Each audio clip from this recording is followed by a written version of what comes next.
ಇನ್ನು ಇವತ್ತು ಮುಖ್ಯಮಂತ್ರಿಗಳ ದಿನಾಚರಣೆ ಏನಿರಬಹುದು ಅನ್ನುವಂಥದ್ದು ಬಹಳ ಕುತೂಹಲ ಮೂಡಿಸಿದ್ದಂಥ ಸಂಗತಿಯಾಗಿತ್ತು. ಹೇಳಿ ಕೇಳಿ ನಿನ್ನೆನೆ ಒಂದು ವಿಚಾರ ಬಹಳ ಕ್ಲಿಯರ್ ಆಗಿತ್ತು. ಅವರ ನಿವಾಸದಲ್ಲಿ ಒಂದು ಬ್ರೇಕ್ಫಾಸ್ಟ್ ಮೀಟಿಂಗ್ ಇದೆ, ಅಲ್ಲೇ ಅವರು ತಮ್ಮ ಸಂಪುಟ ಸಹೋದ್ಯೋಗಿಗಳಿಗೆ ಏನ್ ನಿರ್ಧಾರ ಅನ್ನುವಂಥದ್ದನ್ನ ಹೇಳ್ತಾರೆ ಅನ್ನುವಂಥದ್ದು. ಹೌದು, ಇವತ್ತು ಬ್ರೇಕ್ಫಾಸ್ಟ್ ಮೀಟಿಂಗ್ ಇತ್ತು. ಮುಖ್ಯಮಂತ್ರಿಗಳು ತಮ್ಮ ನಿರ್ಧಾರವನ್ನ ಪ್ರಕಟಿಸಿದ್ರು. ಅಷ್ಟೇ ಅಲ್ಲ, ಡಿ ಕೆ ಶಿವಕುಮಾರ್ ಮುಖ್ಯಮಂತ್ರಿ ಆಗ್ತಾರೆ, ಅವರಿಗೂ ಸಪೋರ್ಟ್ ಇರಲಿ, ಕೋಮು ಶಕ್ತಿಗಳ ವಿರುದ್ಧವಾಗಿ ನಮ್ಮ ಹೋರಾಟ ಹೀಗೆ ಇರಬೇಕು, ಬಿಜೆಪಿ ವಿಚಾರವಾಗಿ ಹುಷಾರಾಗಿರಿ, ಇಂಥದ್ದೆಲ್ಲ ಇನ್ಸ್ಟ್ರಕ್ಷನ್ಸ್ ಅನ್ನ ಕೊಟ್ಟರು ಅನ್ನುವಂಥದ್ದು ನಮಗೆ ಗಮನಕ್ಕೆ ಬಂತು. ಬಟ್ ಅದೆಲ್ಲಕ್ಕಿಂತ ಮುಖ್ಯವಾಗಿ ನಮ್ಮ ರಾಜ್ಯ ರಾಜಕಾರಣದಲ್ಲೇ ನಾವು ಗಮನಿಸೋರು, ಒಂದು ಗ್ರಾಮ ಪಂಚಾಯಿತಿ ಅಧ್ಯಕ್ಷ ಸ್ಥಾನ ಬಿಟ್ಕೊಡೋಕ್ಕೂ ಕೂಡ ಏನೇನು ಕಿರಿಕ್ಗಳು ಗಲಾಟೆಗಳಾಗುತ್ತೆ ಅನ್ನುವಂಥ ನಾವು ನೋಡಿದ್ದೀವಿ. ಅಂತೇಳಿ ಮುಖ್ಯಮಂತ್ರಿ ಸ್ಥಾನ ಬಿಟ್ಕೊಡುವಂಥ ಸಂದರ್ಭದಲ್ಲಿ ಅದು ಕೂಡ ಅಷ್ಟೇ ಹಿಂದೆ ಎಲ್ಲ ಬಹಳ ಅಸಹ್ಯಕರವಾದಂಥ ಸಂಗತಿಗಳು ನಮ್ಮ ರಾಜ್ಯ ರಾಜಕಾರಣದಲ್ಲಿ ನೋಡಿದ್ದೀವಿ. ಹಾಗಾಗಿ ಇವರಿಬ್ಬರ ನಡುವೆ ಏನಾದರೂ ಗೊಂದಲ ಉಂಟಾಗಬಹುದಾ ಅಂತಿತ್ತು, ಬಟ್ ಆಗಿಲ್ಲ.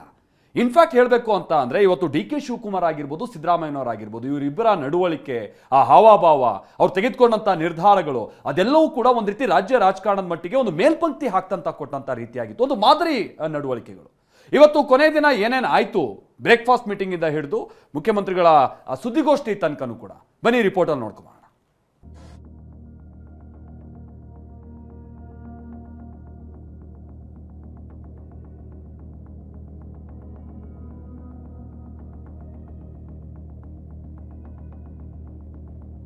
ಅಪೂರ್ವ ಸಂಗಮ, ಭಾವುಕ ಕ್ಷಣ, ಆತ್ಮೀಯ ಅವಿಸ್ಮರಣೀಯ ಘಳಿಗೆ, ವಿದಾಯದ ಸನ್ನಿವೇಶದಲ್ಲೂ ಸ್ನೇಹದ ಸಮ್ಮಿಲನ.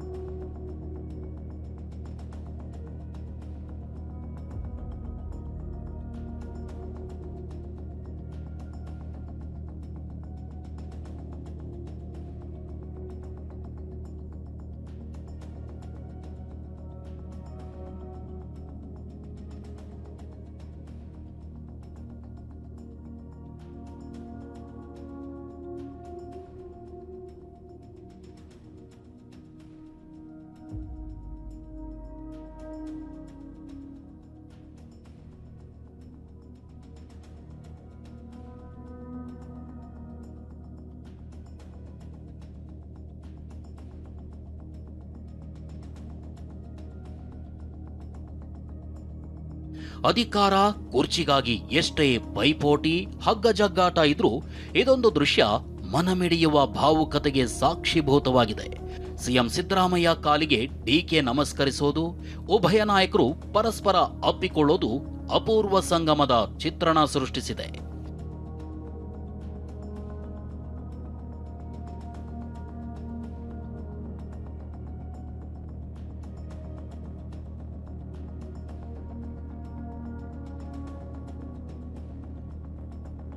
ಕರ್ನಾಟಕದಲ್ಲಿ ಸಿದ್ದರಾಮಯ್ಯ ರಾಜ್ಯಭಾರ ಅಂತ್ಯ, ಬ್ರೇಕ್ಫಾಸ್ಟ್ ಮೀಟಿಂಗ್ನಲ್ಲೇ ಸಿಎಂ ವಿದಾಯ ಘೋಷಣೆ,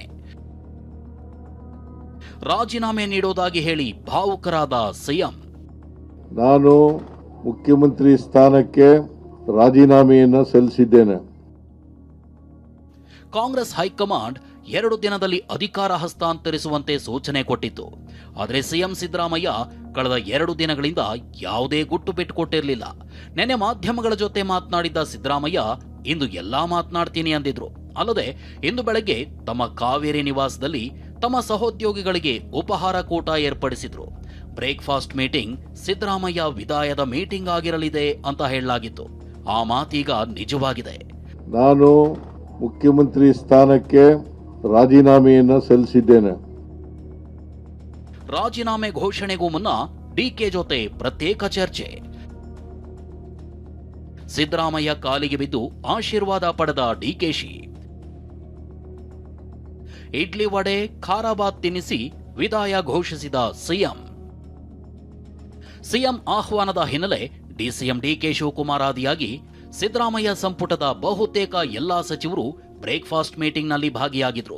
ತಿಂಡಿಗಾಗಿ ಇಡ್ಲಿ ವಡೆ ಖಾರಾಬಾತ್ ಕೇಸರಿಬಾತ್ ರೆಡಿ ಮಾಡಿಸಲಾಗಿತ್ತು. ಆದರೆ ಈ ಸಭೆ ಕೇವಲ ತಿಂಡಿ ತಿನ್ನಲಿಕ್ಕಷ್ಟೇ ಸೀಮಿತವಾಗಿರಲಿಲ್ಲ. ರಾಜ್ಯದ ರಾಜಕೀಯ ಇತಿಹಾಸದಲ್ಲಿ ಮರೆಯಲಾಗದ ವಿದ್ಯಮಾನಕ್ಕೆ ಈ ಬ್ರೇಕ್ಫಾಸ್ಟ್ ಮೀಟಿಂಗ್ ಸಾಕ್ಷಿಯಾಗಿದೆ. ಸಿದ್ದರಾಮಯ್ಯ ಸಚಿವರ ಮುಂದೆ ತಮ್ಮ ನಿರ್ಧಾರ ಪ್ರಕಟಕ್ಕೂ ಮುನ್ನ ಡಿಕೆಶಿ ಜೊತೆ ಪ್ರತ್ಯೇಕ ಮಾತುಕತೆ ನಡೆಸಿದ್ರು. ಅರ್ಧ ತಾಸು ಮಾತುಕತೆ ನಡೆಸಿದ್ರು ಎನ್ನಲಾಗಿದೆ. ಸಿಎಂ ಸಿದ್ದರಾಮಯ್ಯರನ್ನ ಡಿಕೆಶಿ ಭೇಟಿಯಾಗ್ತಿದ್ದಂತೆ ಸೀದಾ ಹೋಗಿ ಕಾಲಿಗೆ ಬಿದ್ರು.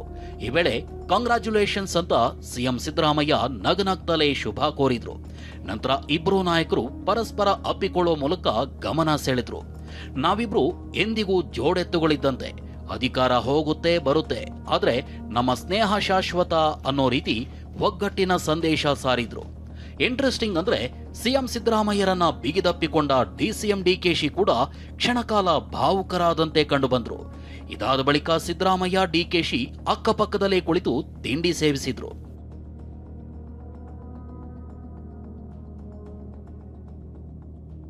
ರಾಜೀನಾಮೆ ನಿರ್ಧಾರ ತಿಳಿಸುತ್ತಿದ್ದಂತೆ ಸಚಿವರ ಕಂಬನಿ. ಭಾವುಕತೆಗೊಳಗಾಗಿ ಸಿಎಂ ಸಿದ್ದರಾಮಯ್ಯ ಕೂಡ ಕಣ್ಣೀರು. ಸಂಪುಟ ಸದಸ್ಯರ ಮುಂದೆ ಸಿಎಂ ಸಿದ್ದರಾಮಯ್ಯ ತಮ್ಮ ರಾಜೀನಾಮೆ ನಿರ್ಧಾರವನ್ನ ಅಧಿಕೃತವಾಗಿ ಪ್ರಕಟಿಸಿದ್ರು.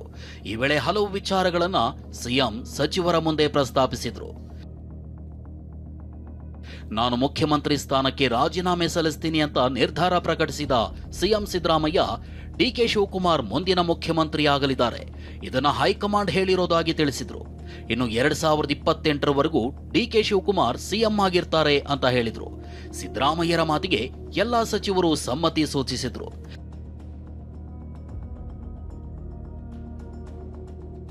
ಇನ್ನು ತಮ್ಮ ಆಡಳಿತದ ಕಾರ್ಯವೈಖರಿ ಬಗ್ಗೆನೂ ಪ್ರಸ್ತಾಪಿಸಿದ ಸಿಎಂ ಸಚಿವರಿಗೆ ಕೆಲವೊಂದು ಸಲಹೆಗಳನ್ನ ನೀಡಿದ್ದಾರೆ.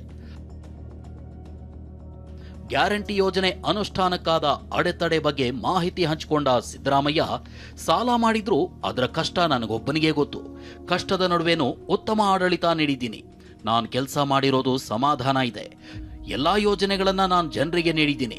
ಮುಂದೆ ನೀವು ಒಳ್ಳೆ ಕೆಲಸ ಮಾಡ್ಕೊಂಡು ಹೋಗಿ. ಬಿಜೆಪಿ ಬಗ್ಗೆ ಎಚ್ಚರಿಕೆಯಿಂದ ಇರಿ ಅಂತ ಸಲಹೆ ನೀಡಿದ್ರು ಎನ್ನಲಾಗಿದೆ. ಯಾವುದೇ ಗೊಂದಲ ಇಲ್ಲದೆ ಸುಸೂತ್ರವಾಗಿ ಅಧಿಕಾರ ಹಸ್ತಾಂತರ. ಕುರ್ಚಿ ಬಿಕ್ಕಟ್ಟನ್ನ ಯಶಸ್ವಿಯಾಗಿ ಬಿಡಿಸಿದ ಹೈಕಮಾಂಡ್. ಸಚಿವರ ಅನೇಕರು ರಾಜೀನಾಮೆ ನೀಡದಂತೆ ಸಿದ್ದರಾಮಯ್ಯಗೆ ಒತ್ತಾಯಿಸಿದ್ರು. ಸಿಎಂ ಸಿದ್ದರಾಮಯ್ಯ ಅಷ್ಟು ಸುಲಭವಾಗಿ ರಾಜೀನಾಮೆ ನೀಡೋದಿಲ್ಲ ಎನ್ನಲಾಗಿತ್ತು. ಆದರೆ ಯಾವುದೇ ದೊಡ್ಡ ಸಂಘರ್ಷ, ಗೊಂದಲಕ್ಕೆ ಎಡೆ ಮಾಡಿಕೊಡದೆ ಅಧಿಕಾರ ಹಸ್ತಾಂತರವಾಗಿದೆ. ಅಧಿಕಾರ ಹಂಚಿಕೆ ಕಗ್ಗಂಟನ್ನ ಯಶಸ್ವಿಯಾಗಿ ಬಿಡಿಸುವಲ್ಲಿ ಹೈಕಮಾಂಡ್ ಸಕ್ಸಸ್ ಆಗಿದೆ.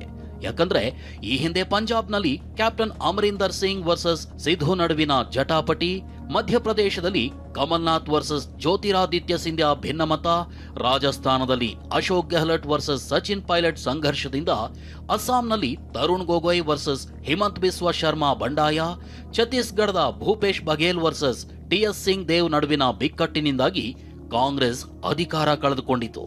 ಹೀಗಾಗಿ ಇಂಥ ಸ್ಥಿತಿ ಕರ್ನಾಟಕದಲ್ಲಿ ಮರುಕಳಿಸದಂತೆ ಎಚ್ಚರಿಕೆ ವಹಿಸಿದ್ದ ಹೈಕಮಾಂಡ್ ಬಿಕ್ಕಟ್ಟು ಶಮನದಲ್ಲಿ ಯಶಸ್ವಿಯಾಗಿದೆ. ಅಂದು ಇಂದು ಎಂದೆಂದು ಒಗ್ಗಟ್ಟೇ ನಮ್ಮ ಶಕ್ತಿ. ಸಿದ್ದರಾಮಯ್ಯ ಸುಸೂತ್ರವಾಗಿ ಅಧಿಕಾರ ಹಸ್ತಾಂತರಿಸಿದ್ದು, ಡಿಕೆ ಕಾಲಿಗೆ ನಮಸ್ಕರಿಸುವ, ಆಲಿಂಗಿಸಿಕೊಳ್ಳುವ ಫೋಟೋಗಳು ವೈರಲ್ ಆಗಿವೆ. ಇದೇ ಫೋಟೋಗಳನ್ನ ಟ್ವೀಟ್ ಮಾಡಿರುವ ರಾಜ್ಯ ಕಾಂಗ್ರೆಸ್, ಅಂದು ಇಂದು ಎಂದೆಂದು ಒಗ್ಗಟ್ಟೇ ನಮ್ಮ ಶಕ್ತಿ, ಎಂದೆಂದಿಗೂ ಜನಸೇವೆಯೇ ನಮ್ಮ ಬದ್ಧತೆ ಅಂತ ಬರ್ಕೊಂಡಿದೆ.